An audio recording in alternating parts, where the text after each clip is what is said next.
আসসালামু আলাইকুম বন্ধুরা, তোমরা সবাই কেমন আছো? আশা করি ভালো আছো। আজকে আমি চিলেন মাছ দিয়ে দুন্দুল দিয়ে রান্না করব। আশা করি তোমরাও মনোযোগ দিয়ে দেখবে। প্রথমে আমি তেল দিয়ে দিচ্ছি, পরিমাণ মতো তেল দিয়ে দিচ্ছি। তারপর পেঁয়াজ দিয়ে দিচ্ছি।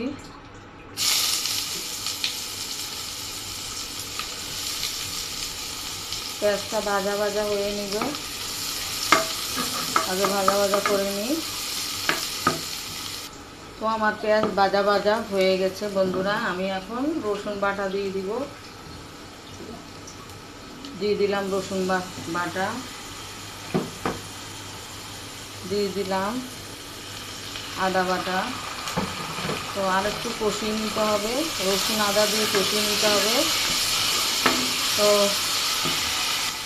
পরিমাণ মতো পানি দিয়ে দিতে হবে, স্বাদ মতো লবণ দিয়ে দিতে হবে। তো আমি মরিচের গুঁড়ো দিয়ে দিব স্বাদ মতো।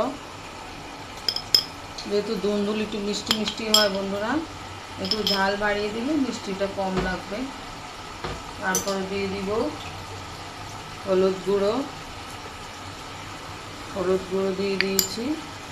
একটু কষিয়ে নিতে হবে। ধরে আমার মশলা কষিয়ে আসছে, আমি এখন মাছ দিয়ে দিব।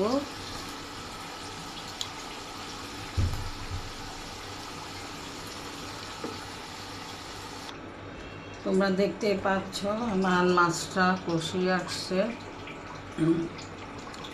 তোমাদের যদি এতটুকু ভালো থাকে ভালো লাগে, আমি মনে করি যে অবশ্যই আমাকে তোমরা সাপোর্ট করবা। তোমরা যদি আমাকে সাপোর্ট না করো তাহলে আমি কীভাবে সামনে এগিয়ে যাব। তো আজকে আমি দুন্দুল দিয়ে চিলেন মাছ রান্না করব। তো এখন মাছগুলি উঠিয়ে রাখতে হবে, তারপরে হলো আমি দুন্দুল দিয়ে দিব। এখন আমার মাছগুলি উঠিয়ে রাখতে হবে।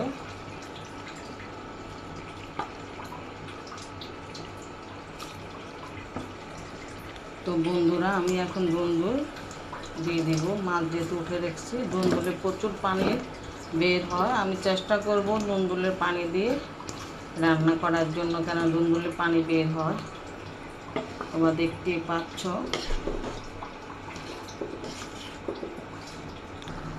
তো বন্ধুরা, আমি মাছগুলি দিয়ে দিয়েছি, সুন্দর একটা কালার আসছে। তোমরা দেখতে পাচ্ছ আমার রান্না হয়ে গেছে। সর্বশেষ যেটা করব, আমি জিরের গুঁড়ো দিয়ে দিব। তো জিরের গুঁড়ো দিয়ে দিচ্ছি বন্ধুরা।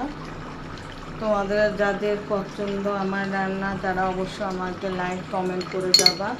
আজকের মতো আমি আমার রান্না শেষ করলাম। আল্লাহ হাফেজ। তোমরা ভালো থেকো, সুস্থ থেকো।